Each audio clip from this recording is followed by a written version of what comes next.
FIFA র্যাঙ্কিংয়ে উন্নতি হলো বাংলাদেশের। এই খবর যেন আনন্দটা আরও বাড়িয়ে দিল দেশের ফুটবল ভক্তদের। হামজা ইফেক্ট তো আগে থেকেই শুরু হয়েছে, এবার যেন ফলও আসতে শুরু করলো।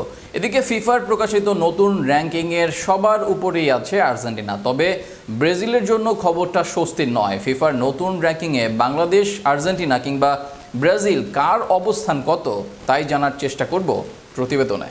গেল মাসের ফিফা উইন্ডোটা বাংলাদেশ মনে রাখবে অনেক দিন।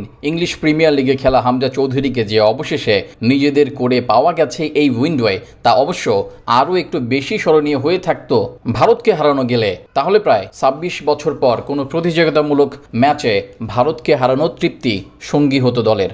শেষমেশ তা হয়নি, তাতে আফসোসেই পড়তে হয়েছে দলের সবাইকে। তবে এই ড্রও বাংলাদেশকে অর্জনের খাতায় কম কিছু দেয়নি। এই ড্রয়ের ফলে কোচ হাভিয়ার কাবরেরার শিষ্যদের ফিফা র্যাঙ্কিংয়ে উন্নতি হয়েছে। গেল মাসে এশিয়ান কাপ বাছাইয়ে তৃতীয় রাউন্ডে ভারতের বিপক্ষে মাঠে নামার আগে বাংলাদেশের অবস্থান ছিল ১৮৫তম স্থানে ভারতের বিপক্ষে।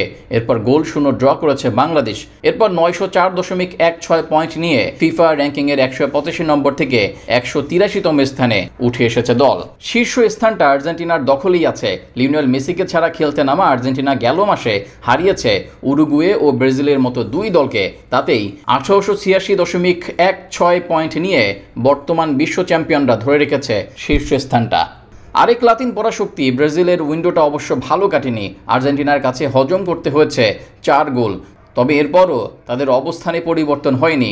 ১৭৭৬.০৩ পয়েন্ট নিয়ে তাদের ফিফা র্যাঙ্কিংয়ে অবস্থানটাও আছে আগের মতো ৫ নম্বরেই।